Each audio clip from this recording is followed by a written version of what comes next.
Hey, everybody. Welcome back to the Dealership Fix It podcast here.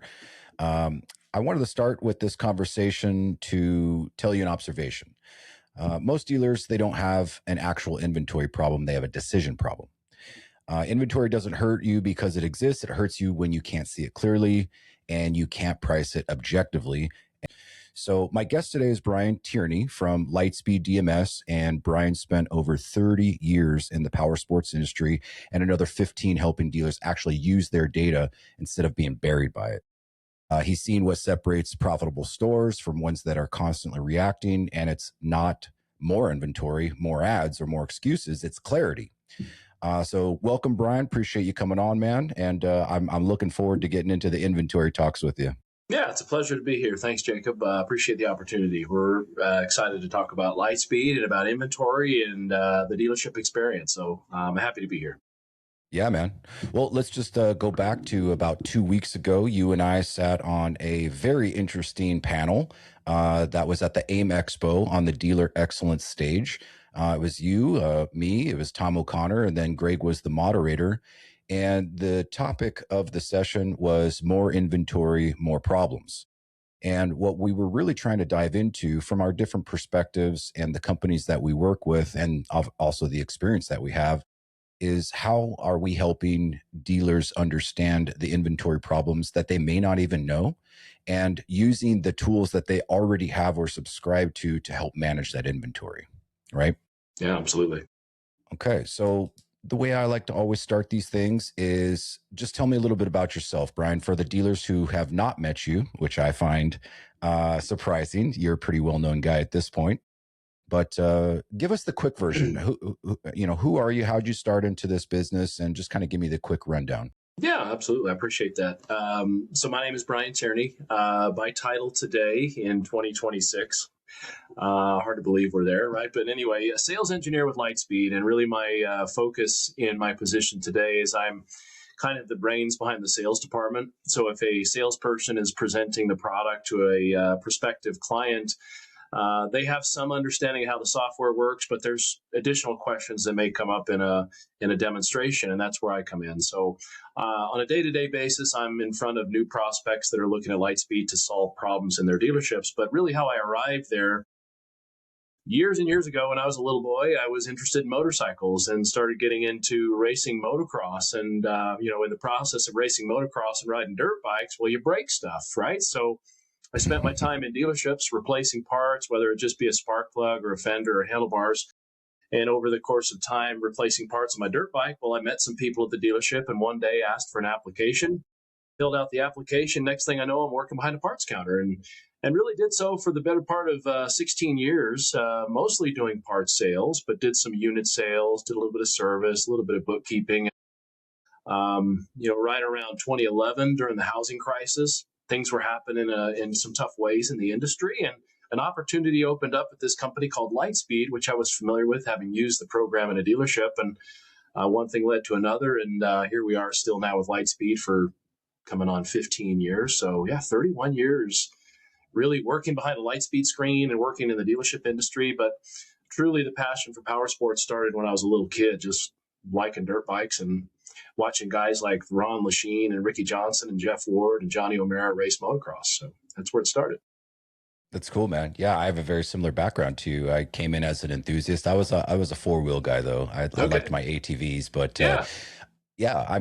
same kind of thing, right? I was always visiting this particular dealership, buying parts, buying gear, trying to get a sponsorship from them when I was in my early days of amateur racing there. And yeah, ultimately ended up working for him and kind of learned through the different functions, much like you, working a little bit in service, a little bit in parts, and then obviously sales and some management, right? In all those positions that you've been in, Brian, what's one thing that you learned maybe in these departments or manage them in a store that still kind of drives, helping dealers today? Yeah.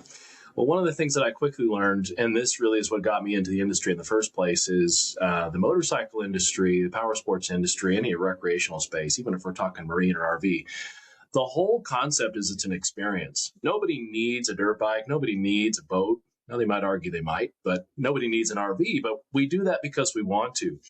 And part of that ownership experience and the usage of those toys, that experience really includes the dealership experience. So from the moment you walk in and see the shiny new motorcycles and the shiny new ATVs and you smell them, you smell the exhaust, you smell the gas and the rubber, and then you meet the people in the dealership that ultimately become acquaintances and hopefully friends in the future.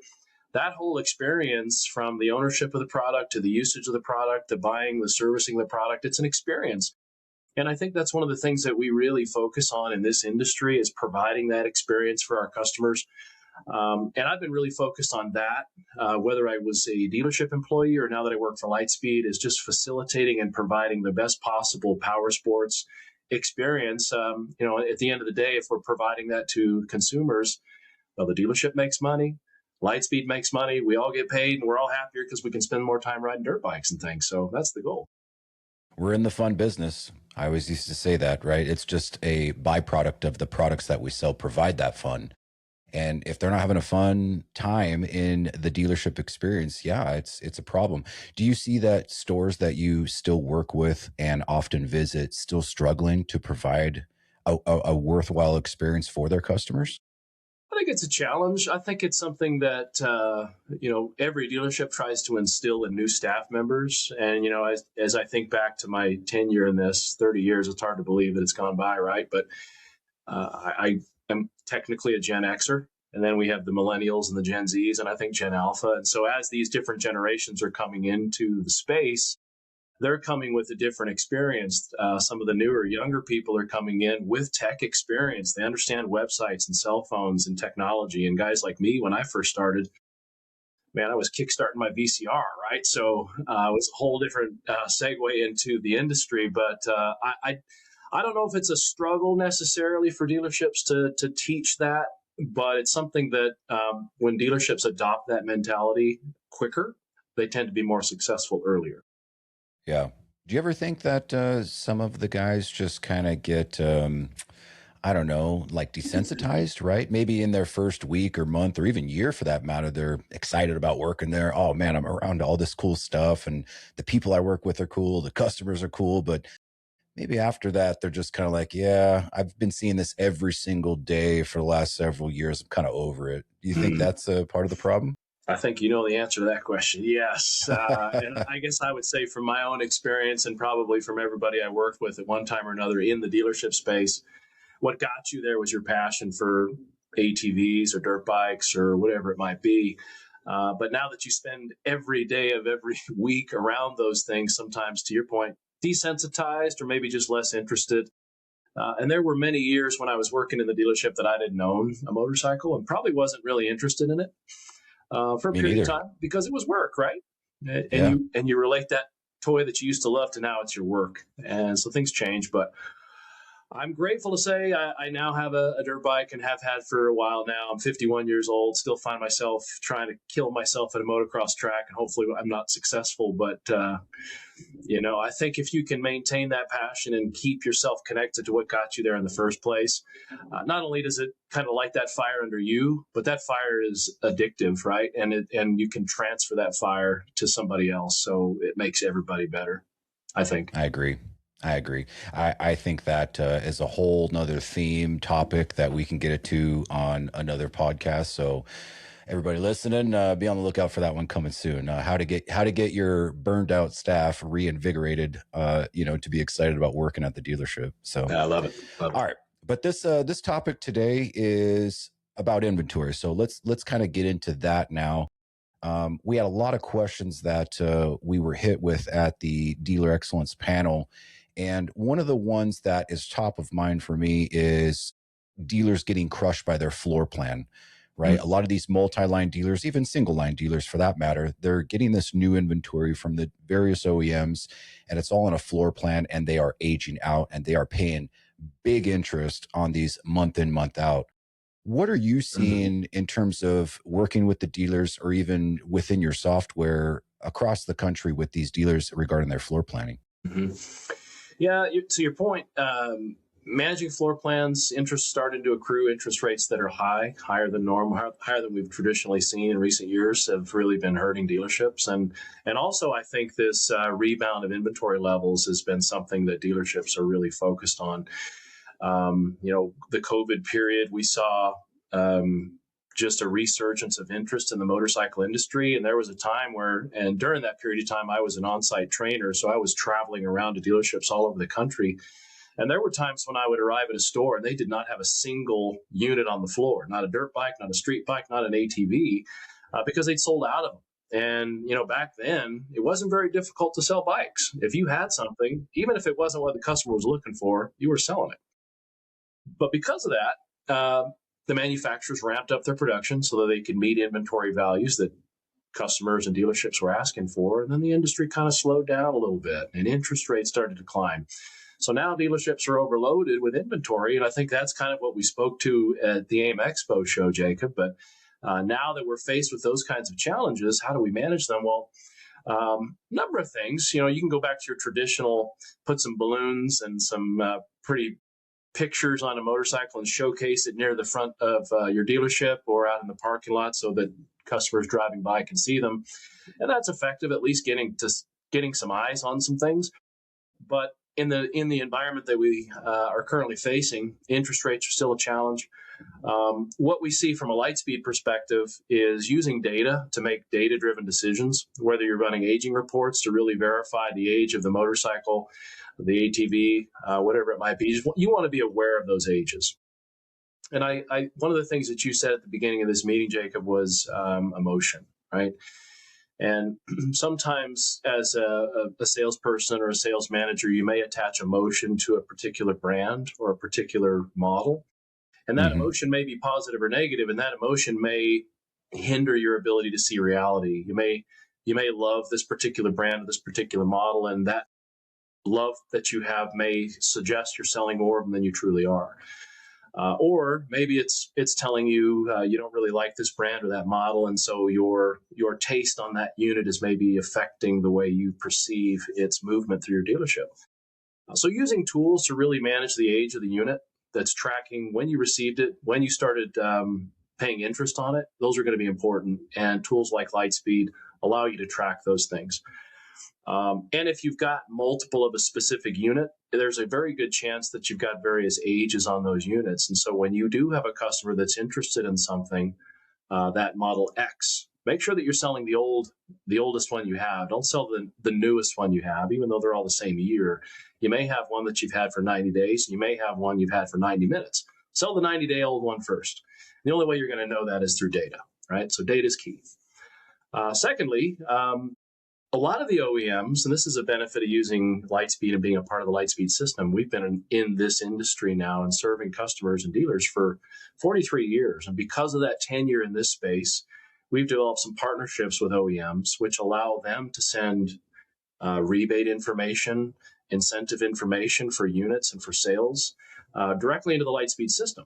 And how that benefits the dealer is if I'm working numbers on a deal or I'm working numbers on inventory, because of those communications from the OEMs, I know right away without having to go research and find out on my own. I know there's a rebate. I know there's some incentive that I can apply to this deal and move more equipment as a result.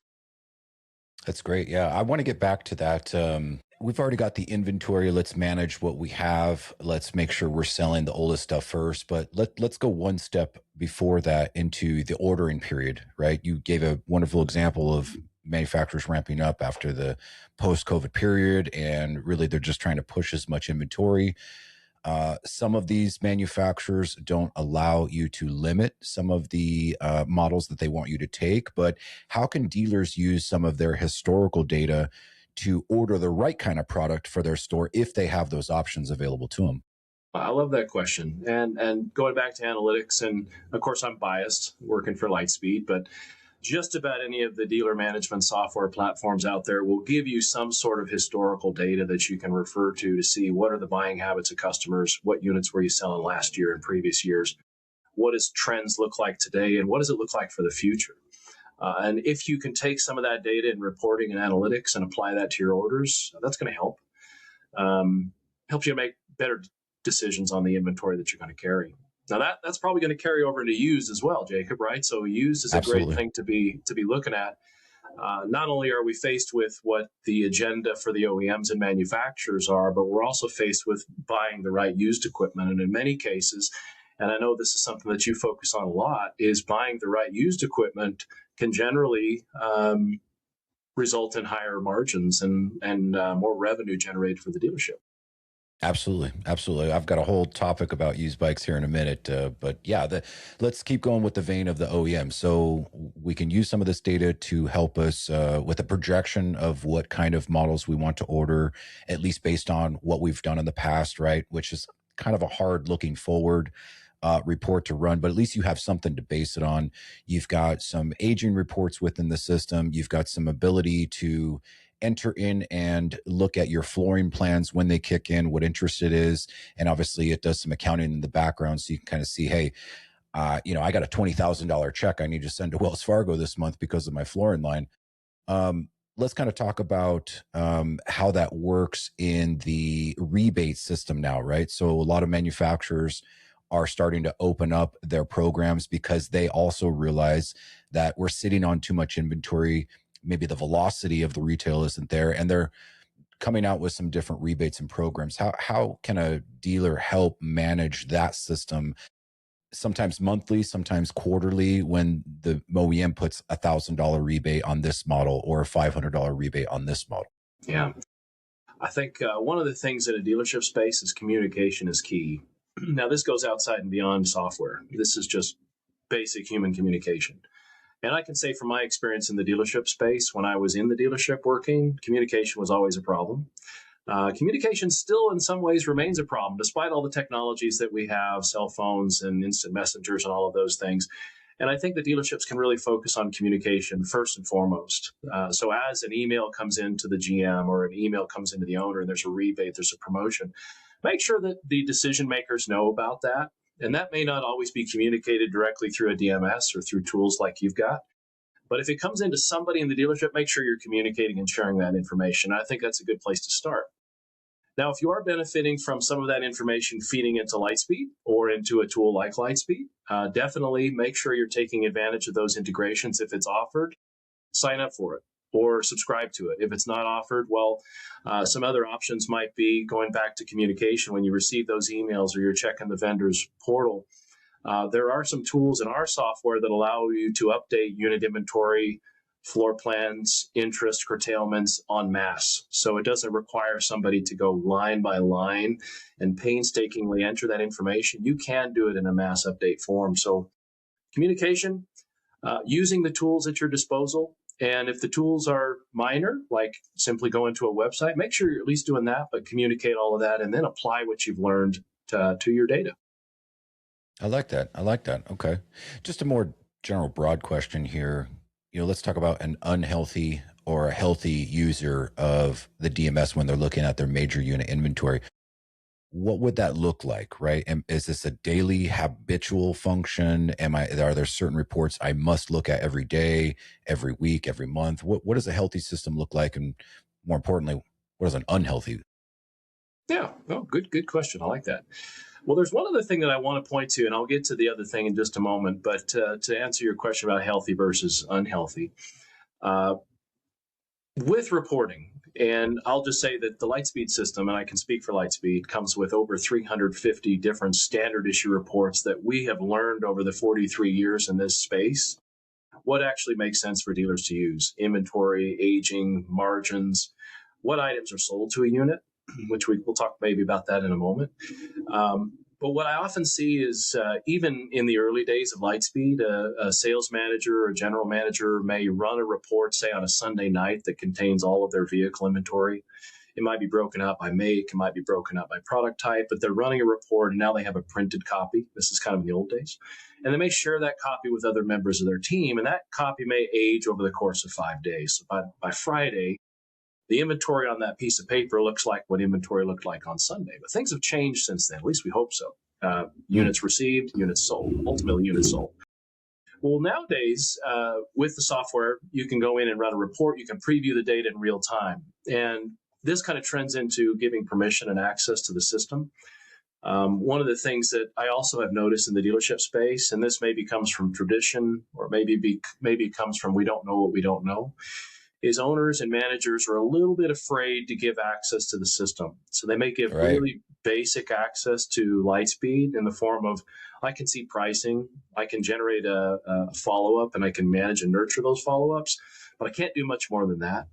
So I think it's a good plan or a good idea for dealerships to review their security and permissions, and even review it with the staff and experiment maybe. Because sometimes, again, you don't know what you don't know. But give your staff enough access, not to get in trouble or cause problems, but to make decisions on their daily activity and allow them to see the inventory. So going back to your question, dealerships that make poor decisions on inventory management probably are not giving enough access to the staff. So the staff doesn't even know that they're missing something because they don't have permission to see it. Secondly, they may be running reports and sharing the information from Sunday's data, but now it's Friday. Things have changed. So and maybe they're missing details like this was a subject you and I talked about on that stage the other day, Jacob, but adding parts and labor to a unit, which is another way we can generate additional revenue. We may lose a little bit on the unit sale, but maybe we can make it back when we sell that showy helmet or those Alpenstar boots to the unit. Making sure that we're doing that, selling the products to the stock number, and therefore impacting the deal, and therefore impacting the revenue. So I think proper application of internal transactions, parts and labor to units is also a good practice. So the dealerships that are doing a good job of that are managing internal transactions. They understand what happens when you sell a part or labor to a unit. They're granting enough access to their staff to see whether it's on the desktop or their mobile application in real time, so I don't have to refer to those old antiquated pieces of paper. I can actually see it from a screen. And as long as you have data, we keep saying data-driven decisions, but data-driven decisions is really what's going to make the difference, right? Mm-hmm. Yeah. So let's kind of give it to them in like the top 5, right? So you mentioned you've got a bunch of reports. There's an access review that some people may not even know they've got a level to see certain things within the DMS. What would you say are like the top 5 things that on Tuesday morning they come in with their team and they review with their DMS? Hey, these are the things that we got to look at when it comes to inventory management.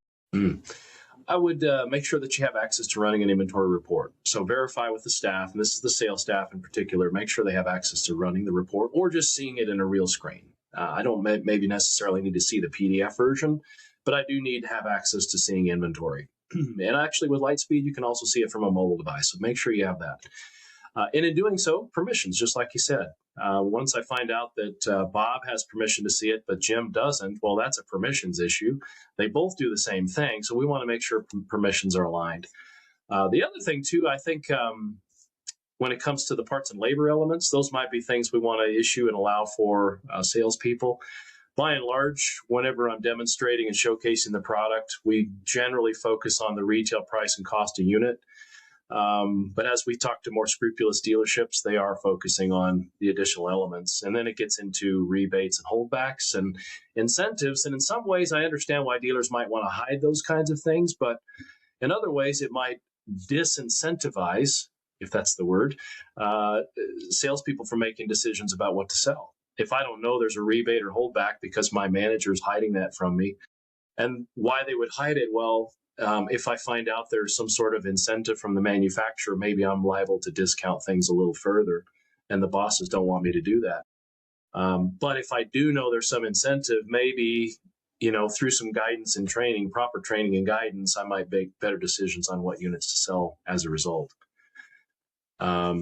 So I think, is that 3? I don't know how many that was, and I don't even know if I'm on the right track. That was about 3 or 4. Okay. Yeah. Okay. Would you say that? I mean, obviously the aging reports are huge, or bucketing them into their age. Some of your turn rate percentages, your gross profit per deal, right? These are all major KPIs that I'm sure a lot of the dealers are looking at. What would you say? Actually, let me flip that around. What would you say is a metric that dealers obsess over maybe a little bit too much, but it maybe doesn't really impact their business? What are they always looking at that really doesn't do anything for them? That's a great question. That's a great question. I don't know if I've got one answer for that. I would say, the front end margin, if we're just thinking about the unit versus cost, might be something that they need to focus less on and look at back to incentives, back on F&I products that we're selling to the unit service contracts. Is there ways we can make up margins on those?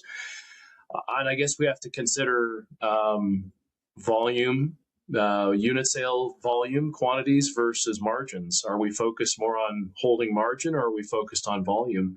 And I think depending on the dealer, maybe even depending on the product line, those are two different ways to look at unit sales and inventory management. And I think you can apply both to your dealership. Yeah, that's a good question. I would argue that a lot of dealers say they want to sell a lot of things for all the money. They want both volume and margin. Yeah. Yeah, in a perfect world. Perfect world. Yeah, you can't have both all the time. Mm-hmm. Okay. Let's talk about those reports a little bit more, just because you mentioned 350 different reports. I'm going to assume that this is not only just the major unit sales department, but it's also with P&A or your service department, some of the accounting, right? What are some of those reports that will actually help a dealer? Like, maybe give me your top two from a GM level to say, outside of the P&L, of course. How do we get that dealer from like, hey, we have a whole bunch of reports to, mm-hmm. hey, we actually use this report to change our behavior? Yeah.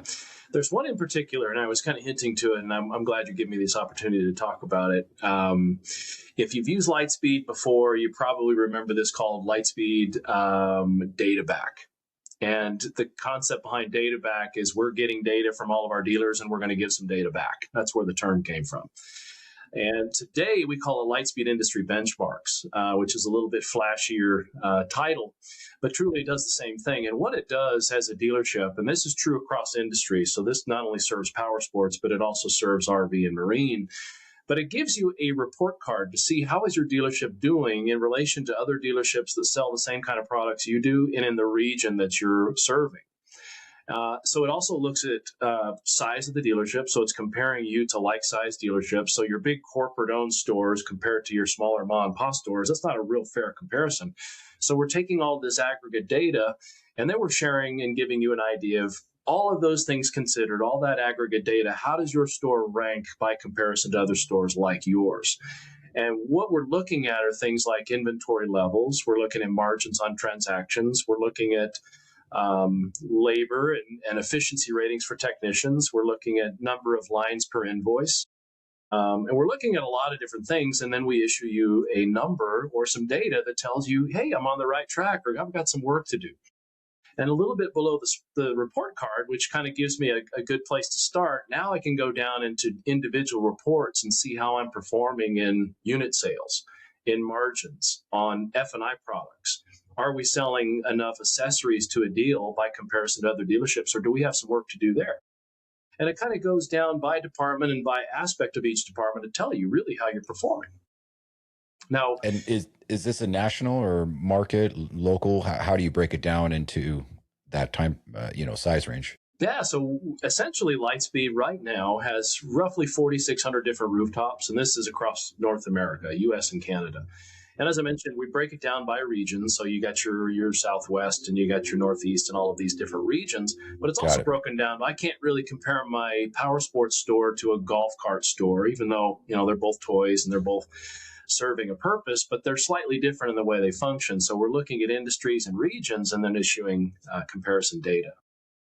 Got it. But if I'm a guy in a major metropolitan town and I want to see the guy across town who sells the same brands or products that I do, that's all anonymized, or I can see kind of what he's doing. Okay. I can't see names of dealerships and I can't see specifics, and that's to protect people's privacy. But I can see aggregate information and help me make those decisions. But what's also cool is we've layered in some of we call it LIB for short. So you might see an LIB report inside your sales deal. And what that does is when I'm desking a deal, whether I'm the salesperson or the F&I manager or desking agent, I can press my LIB, Lightspeed Industry Benchmarks button inside the deal. And it shows all of the aspects of the unit I'm selling. What is it I'm selling? Am I selling back-end products? Am I selling parts and accessories? And here's what other dealerships that are selling that same unit are doing. This is what they're pricing it at. This is how many parts and labor lines they're selling to it. This is the service contract they're selling. And it gives you some comparative numbers to say, well, you know what?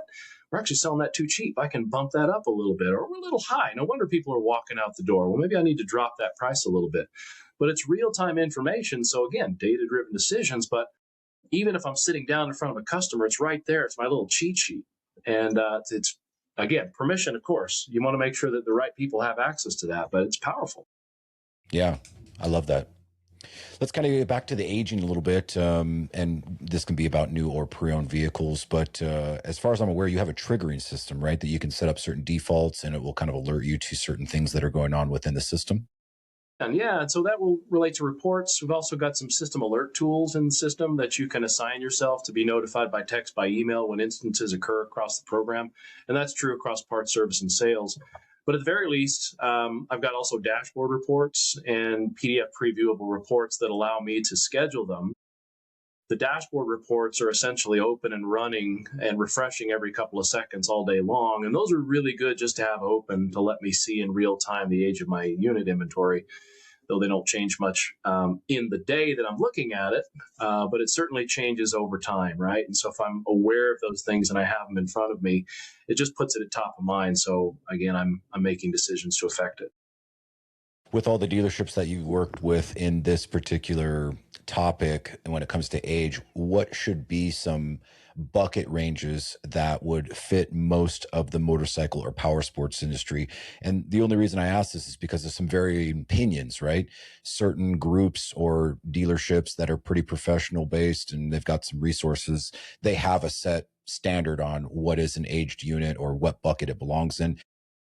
Mike Murray from NPA, he's got a lot of suggestions, the 60, 90, 120 plus day.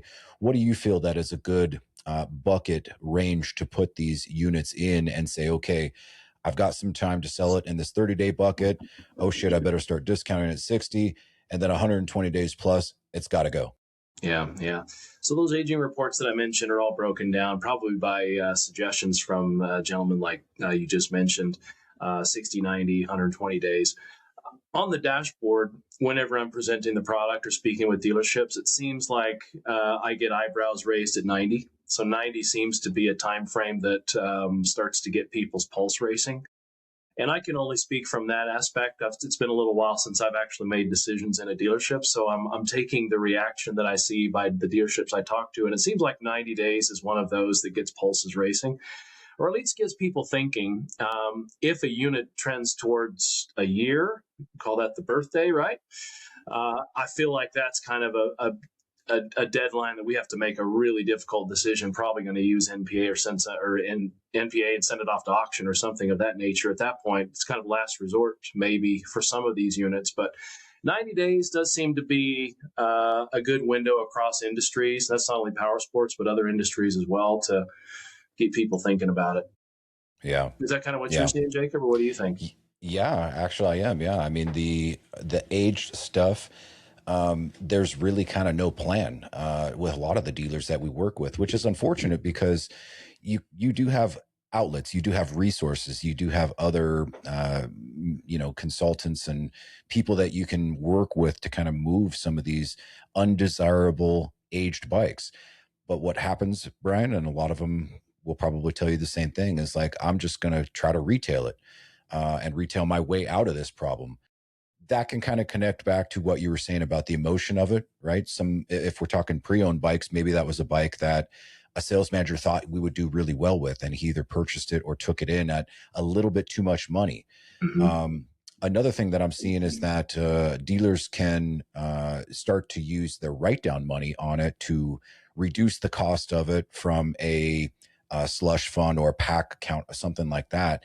And they can actually just bring the value of the bike down, the cost of the bike down, so that they can be realistic with what they're trying to retail it for and move it out the door. But rarely am I seeing that as well. Mm-hmm. Let's talk about the units in the system for this matter, right? And we'll talk kind of about the messiness of the DMS data, right? Which is a human input function, right? Sure. Garbage in, garbage out. Garbage in, garbage out. I mean, that is the all-time best catchphrase for Mm-hmm. anything that requires software to do your job or your function. But what do you see are the biggest mistakes that dealers make when it comes to creating that chaos? I mean, I've seen bad categories, fat fingering a model code, missing dates. My favorite, though, if I may just put in my own 2 cents, is the color. Right, and nobody Mm, ever wants to spell out the color. Fire engine red. It's always FRRD. Something capital. mm. Everything's caps lock in there, Yeah, and yeah, what happens is that comes through when your inventory connects to your website. That's what color displays on your website. yeah. But give us a couple other data entry issues that we are seeing across the board that maybe dealers just aren't aware that they're doing. I think consistency is important. You mentioned caps lock, and I think we in the DMS space are familiar with using all caps on everything, Yep. and sometimes that puts us in strange places. I remember writing in all caps all the time, and people telling me stop yelling at me, and I didn't know what that even meant because I was just so used to it, right? But I think developing some consistency, and then also, when there is an issue, whether it's back to your point, colors are abbreviated or somebody's not paying attention to case sensitivity or they're overusing it, not being afraid to say something, making sure that we're all trying to be successful. We're all trying to provide the best face for the business, whether it's on our website or on contracts or forms, or if maybe the dealership is peeking around the corner and looking at what you're doing on your screen, which they'll do, right? So if there's some consistency, that needs to be communicated and shared among the team. If you had to say one thing a dealer can focus on to clean up their Lightspeed DMS in total, what would be that immediate thing that, hey, I can work on this tomorrow and it would help so much better? Spelling mistakes is something that we can work on. Now, the system actually does have a spell check. I can't tell you how many dealerships that I've gone into and have worked with where Husqvarna is spelled 30 different ways, right? So they've got a makes list with 30 different versions of the word Husqvarna, or Arctic Cat is spelled Arctic Cat or Arctic, all those different various Yep. configurations, which tends to create a lot of clutter. Also, customer names are spelled wrong. So if we can use some of the tools at our disposal, spell check, and then again, create some consistencies, whether we're all going to agree we're going to use caps or we're not, make sure that everybody's doing the same thing. I know that dealerships, and I'm guilty of doing this as well, might create placeholder information or what we call dummy data in the system for Yep. various experiments, and then we forget to clear it out or we forget to delete it, and God forbid a dummy machine gets posted to your website or something like that. So be kind of careful and mindful as you're experimenting or you're trying to learn the software. Don't be afraid to push buttons, but as you're doing that, as you're experimenting and creating dummy parts, dummy repair orders, dummy sales deals, be sure to clear it out when you're done. It's like cleaning up your room when you're a kid, right? Clean up your room. Absolutely. Absolutely. All right, let's talk about the gold that we can get out of this, right? I'm always faced with the task of trying to provide actual value, like takeaways that they can do today. So when I bring on guys like you, obviously you're very knowledgeable about the services that you provide through your company and working with dealers one on one and just the experience that you've had. I mean, when we're talking about the reporting, which seems to be so crucial into any question that you want to answer, what's the biggest mindset shift you have to have when you're talking about, okay, here's what I'm trying to solve for. Let's see if there's one of these 350 reports that I've got, or how do I make a custom one to tell me exactly what I'm looking at? I think understanding the question you have, whether you work in parts, service, or sales, if you have a question and you generally have one, right? How do I generate more margins? How do I manage the age of my inventory? How do I make better decisions? First of all, step back and really analyze that question and understand that there is likely something in the system that'll answer it, whether it's a report, whether it's a dashboard, whether it's a live screen that you can refer to. But understanding the question is key. And I say that because, in my tenure here at Lightspeed, whether I worked in support or was a trainer, was a consultant, somebody might come to me and say, hey, I'm looking for this piece of information. I want to see, back to Husqvarna, what's my margin on Husqvarna units this year? Well, you have to kind of understand, okay, first of all, this is in the sales department. This is related to major units. But if we're talking sales, those types of transactions exist in your leads, quotes, and deals reporting library. So understanding, you asked a question, where would the answer to that question live, and apply some logic to it. And then once you understand the logic of where the answer to that lives, you can then find the report you're after. There's some search fields at the top of those screens. There's dashboards that lend themselves to those answers. And there's also live screens that you can access. But again, understanding the question will direct you in the right path, and just really analyzing it on your own. I'm not sure if that answers the question. I feel like I danced around it there, but what do you think? No, that was good. Okay. That was good. I mean, look, every dealer is going to have their own way of doing things. And even though we're all in the same industry, we sell a lot of the same product, they want to be able to make their own perspective unique when it comes to the systems that they use. And I think that as long as they're understanding that, hey, this is the question that we're trying to solve for, right? What is my aging problem? What is my speed? What is my velocity on my retail? How much money are we making? What's my parts overhang? What's my service retention? What's my labor rates? All that stuff is going to be just part of how they need to sit down with one of you guys and actually build that stuff out.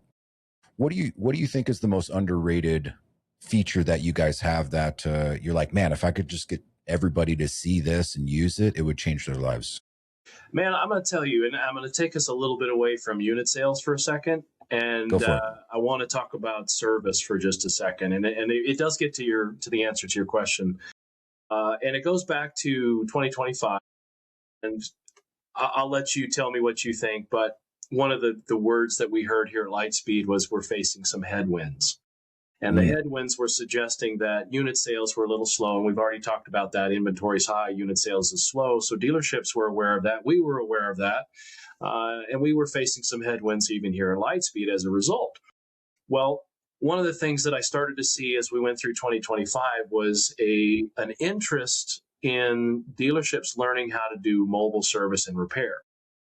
Now, in the automotive space, it's been around for a little while. And what that means is we have an issue with my vehicle and I can't even bring it into the dealership. So I want the technician to come to my house or to the side of the road or to the campground, wherever the item is stored. And I think traditionally in our space, that's just not been something that we've been willing or even aware to do. So in 2025, when we were facing some headwinds, dealerships were trying to figure out, well, how do we make up the headwinds? And they were making it up in service using the idea of mobile service and repair. So if you ask me, what is a way that maybe a takeaway that dealerships can think about and maybe start to maybe employ into their dealership to generate more revenue in 2026? Well, above and beyond some of the things we've talked about for unit sales, another is to consider mobile service and repair. And I'll get to my point. In late 2025, I did a webinar that really was a showcase of all the things that the Lightspeed mobile app does. Does parts inventory maintenance, it does service and repair, it's got some technician access, it's got major unit deal access as well.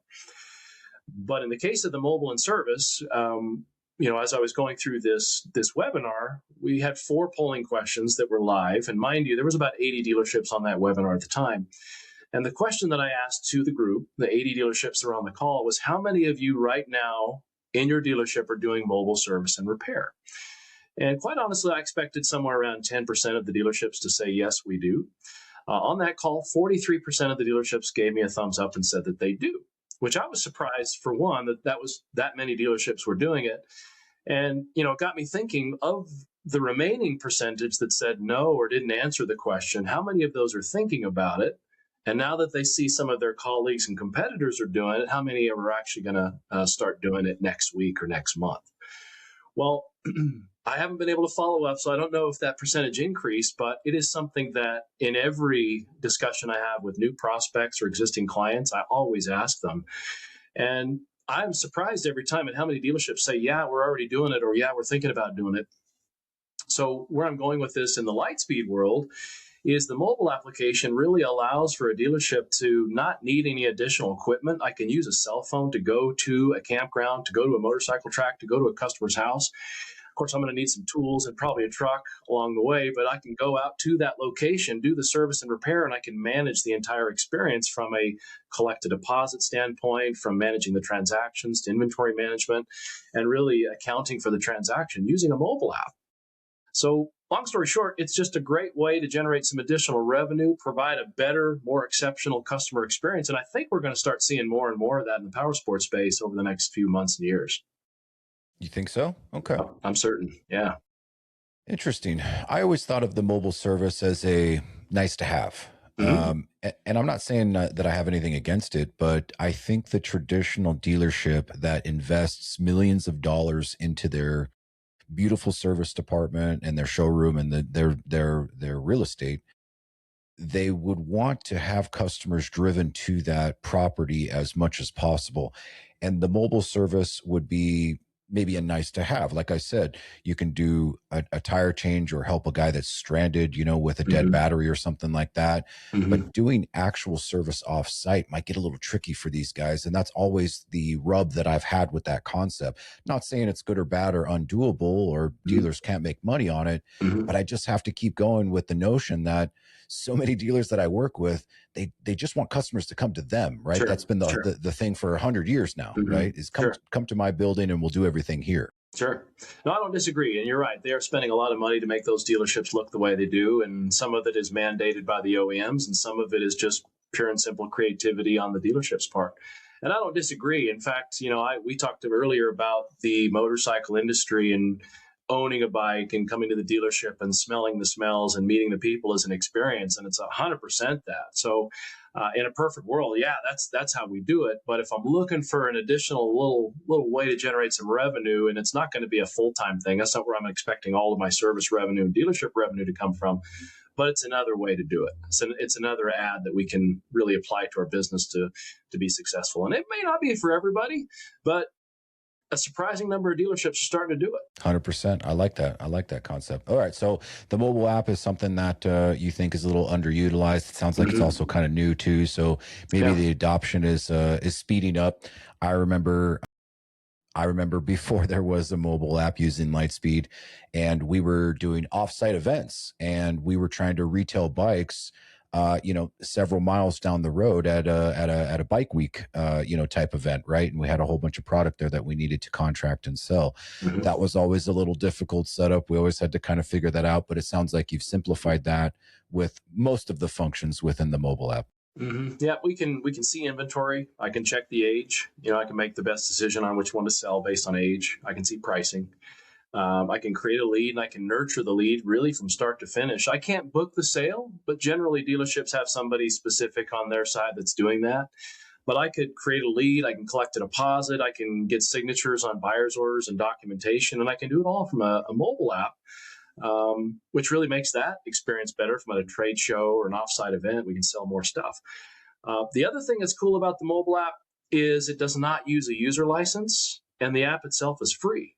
So when we think about the way we price Lightspeed, it's based on seats, right? You can have X number of people logged in at any given time. Well, the mobile app is the exception. You can have 1,000 people on the mobile app, and it doesn't affect your seats.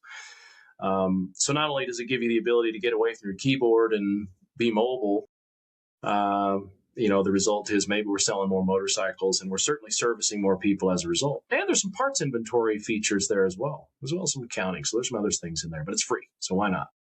I love that. Okay, cool. I wasn't aware of that. And I think that might be some of the apprehension is they don't want to add a whole nother user license to it just to get somebody on the app. But you're saying that it's no charge. I love that. I think that's the golden nugget of the day is get everybody on the mobile app and you won't have to pay for another user license. Okay.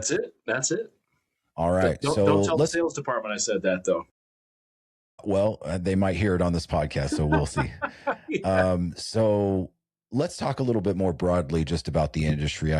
We're kind of towards the end of our interview, and I always like to ask questions looking forward, right? What's a looking forward statement? Obviously, you've been doing this for a long time. We get a lot of different perspectives. I see you at all the trade shows. You see me. We talk. We bullshit. We talk to a whole bunch of dealers, but. Let's talk about just habits for a moment. What's one habit that Brian says will separate the profitable dealers from the ones that are struggling over the next 12, 24, or 36 months? One of the things that we've seen repeated at trade shows, number of consultants are talking about that. I won't name names, but a whole bunch of people are talking about making sure that you're following up on time. And on time doesn't mean 24 hours from now. It doesn't mean next week. It means minutes from now, right? So you get a text or an email from a customer who's asking about a motorcycle. It might be a lead that's come into your system. Whatever tools you're using, if you get a communication from a dealer, respond immediately. And I'll just say from my own experience, maybe I'm a jerk when it comes to buying stuff, but there was a point where I was looking for a new motorcycle, and I live near a bunch of dealerships, and I sent some emails to some dealerships hoping to get some idea if they had the bike in stock and maybe some pricing. I didn't get a single response from any of them, which, I've got the money right here in my hand. I'll come down today and buy it. But the fact that they didn't respond to me, I ended up driving 3 hours away to a dealership who a friend of mine worked for and bought it from him, mainly because he answered my call. And I think that's probably the experience that many customers and consumers have is we traditionally in the power sports space have gotten in the habit of responding slowly. 24 hours being, that's okay. That's not okay.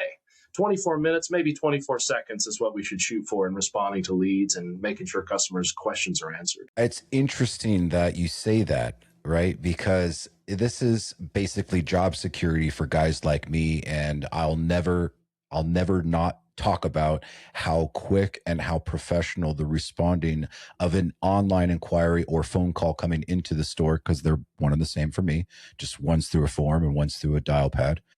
But it's crazy how we still cannot get a handle on the response of that original lead and even the follow up and follow through after the fact, right? I'm sure that you probably would have given some grace in the example that you just gave, that maybe you didn't get a response on day one, but did you get one on day 2 or day 3 or day 4 and say, hey man, we screwed up, I'm sorry, but I wanted to reach out anyways? No, I never got a response, which is crazy, right? How many other customers didn't get a response?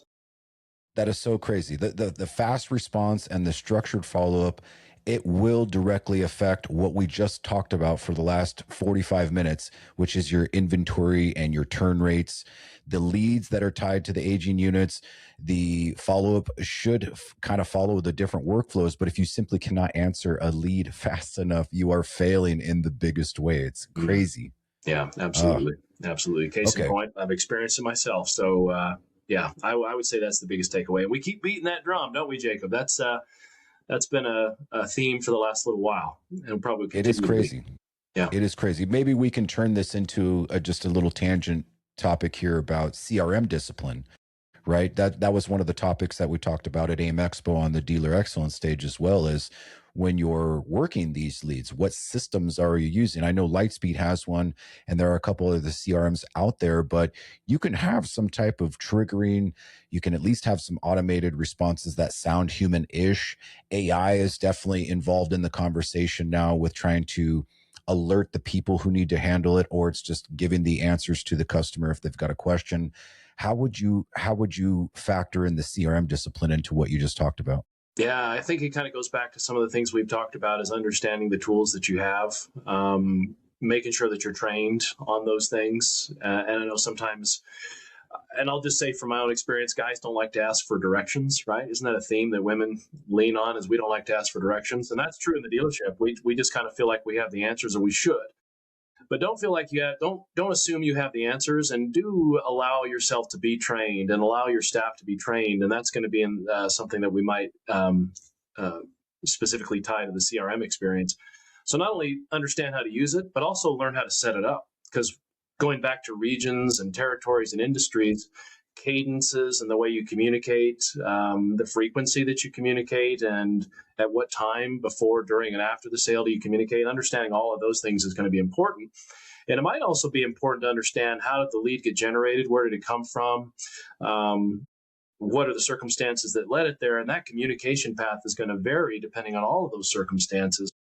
So allowing yourself to understand how your CRM is tailored to work, and then applying what you know about those and what you know about your customer base and industry, is really going to allow you to automate a lot of the responses. So going back to my experience, when I sent out an email to a dealer, I should have got an automated response at the very least. And if I'd have got that, you'd have probably sold me, Yeah.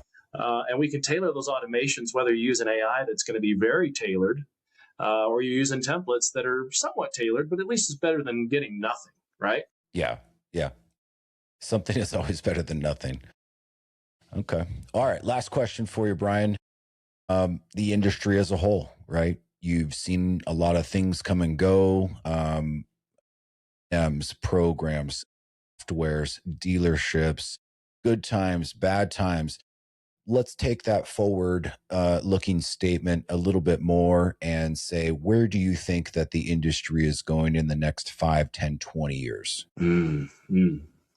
I would love to share some things that I know about, and I can't. But I will say, one of the things that you remember hearing at AIM Expo, and we've heard this at trade shows leading up to AIM this year, is AI, right? AI is the big, if it's a buzzword or a buzz phrase, nonetheless, it's a buzz. And I think AI is going to have a huge impact on the way that dealers not only manage their inventory and manage transactions, but also the way consumers interact with dealers, whether it's a response to the way dealers react to them or vice versa. I think AI is really going to change that. We just recently, as a DMS system, recently rolled out an AI-driven marketing tool that allows for AI to create your marketing verbiage on outbound emails, and also allows it to design full-color imagery. And it basically becomes a copywriter for the dealership to generate marketing campaigns to drive more traffic into the store. And quite honestly, without revealing too much, that's just the start. And I think with that kind of teaser and understanding that AI is really going to impact the way that the industry functions, in 5 years, I think that the DMS experience is going to be completely different than we understand today. The net result is we're going to sell more stuff, and customers are going to be happier, and the industry is going to continue to grow. That's my prediction. I love it. I love it. I couldn't agree more. And I think on that note, that's a perfect way to end our little segment today. So Brian Tierney, he's the sales engineer and sales consultant for Lightspeed. He's out there in Salt Lake City, Utah, and he is tearing up the tracks on the weekends. So Brian, appreciate you coming on today. How can folks get a hold of you? Jacob, thanks for having me. It's been truly an honor to be here, so I appreciate the opportunity. And I'm on LinkedIn. LinkedIn's a great place to reach out to me. Brian Tierney, check me out on LinkedIn, follow me. I'll follow you. If you have some specific questions or you'd like to get on a call or even a demonstration, I'm happy to do it. Send me a direct message on LinkedIn and we'll get you taken care of. Also catch one of his webinars. I've seen them. He brings in some people from around the industry to help with their best practices when they're using Lightspeed as well, if that is the system that you're using, and just a wealth of knowledge, man. So appreciate you coming on today. Appreciate it. Thanks for the opportunity, Jacob. It's been a pleasure. All right. Well, on that note, bye, everybody. Take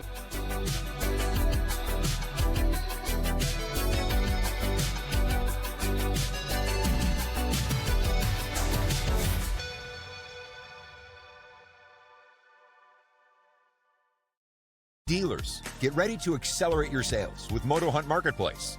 For a limited time, we're offering a free trial to power sports and motorcycle dealers to showcase your inventory where it matters most. Moto Hunt isn't just a platform. With our unparalleled Google-esque search technology, your listings climb to the top of page results, capturing the attention of motivated buyers without the need for a bidding war.